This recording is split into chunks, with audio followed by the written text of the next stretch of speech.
perjalanan yang menyenangkan. Perjalanan menuju rumah Rasulullah Sallallahu Alaihi Wasallam untuk melihat seluk-beluk kehidupan dan tata krama pergaulan beliau merupakan perjalanan yang sangat diidamkan setiap orang. Terlebih lagi, bila diniatkan untuk menggapai pahala di sisi Allah Subhanahu wa Ta'ala. Sebuah perjalanan yang syarat ibrah dan pelajaran, penuh teladan dan panutan, yaitu perjalanan melalui kitab-kitab dan riwayat-riwayat dari lisan para sahabat.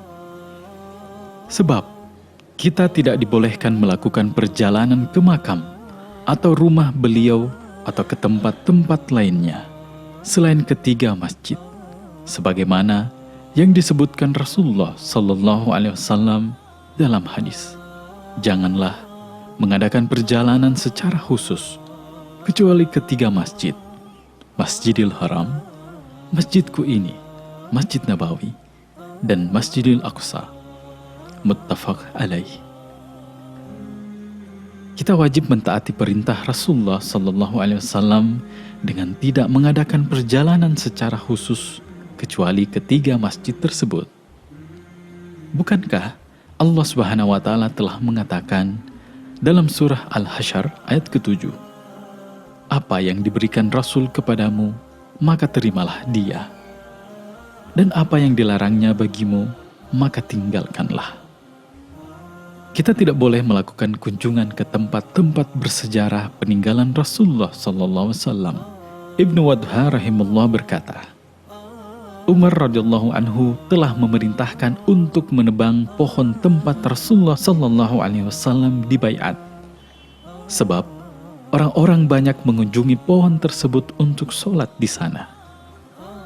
Umar radhiyallahu anhu khawatir mereka terfitnah, tersesat jatuh ke dalam dosa syirik.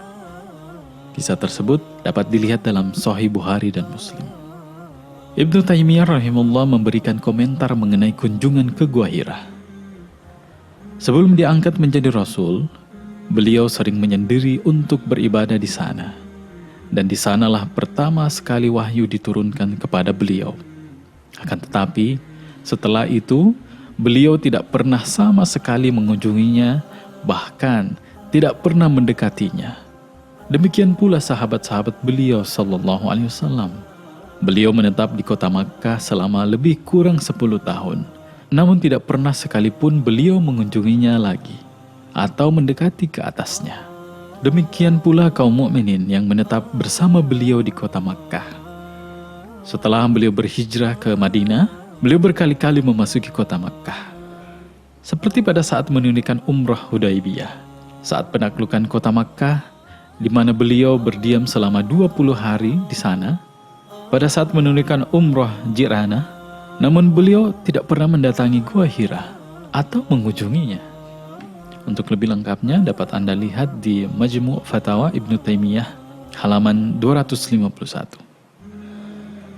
Sekarang kita akan mengunjungi kota Al-Madinah An-Nabawiyah.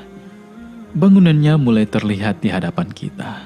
Itulah Gunung Uhud yang dikatakan Rasulullah Sallallahu Alaihi Wasallam, gunung ini mencintai kami dan kami pun mencintainya.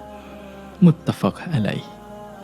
Sebelum memasuki kediaman Rasulullah Sallallahu Alaihi Wasallam, marilah kita lihat sejenak bentuk bangunannya. Janganlah terperanjat bila kita hanya menyaksikan sebuah bangunan kecil dengan tempat tidur yang sangat sederhana. Sebab Rasulullah Sallallahu Alaihi Wasallam adalah orang yang sangat zuhud terhadap dunia. Beliau Sallallahu Alaihi Wasallam tidaklah menolehkan pandangan kepada kemewahan dan gemerlap harta benda dunia. Namun, yang menjadi penyejuk mata hati beliau hanyalah ibadah sholat.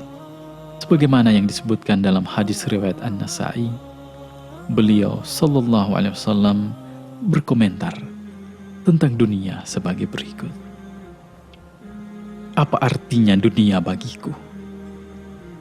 Kehadiranku di dunia hanyalah bagaikan seorang pengelana yang tengah berjalan di panas terik matahari, lalu berteduh di bawah naungan pohon beberapa saat. kemudian segera meninggalkannya untuk kembali melanjutkan perjalanan. Hadis riwayat At-Tirmizi. Sekarang kita sedang berjalan menuju kediaman beliau sallallahu alaihi wasallam. Seraya mengayunkan langkah di jalan-jalan kota Madinah, itulah kamar-kamar istri beliau mulai tampak. Kamar sederhana yang dibangun dari pelepah kurma dan polesan tanah. Sebagian lagi dengan batu yang ditata sedemikian rupa.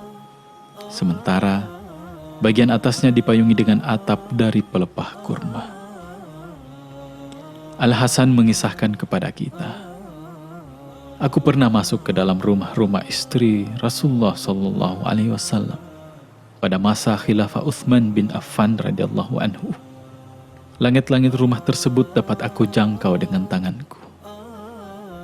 Sungguh, kediaman beliau adalah rumah yang sangat sederhana dengan beberapa kamar yang kecil.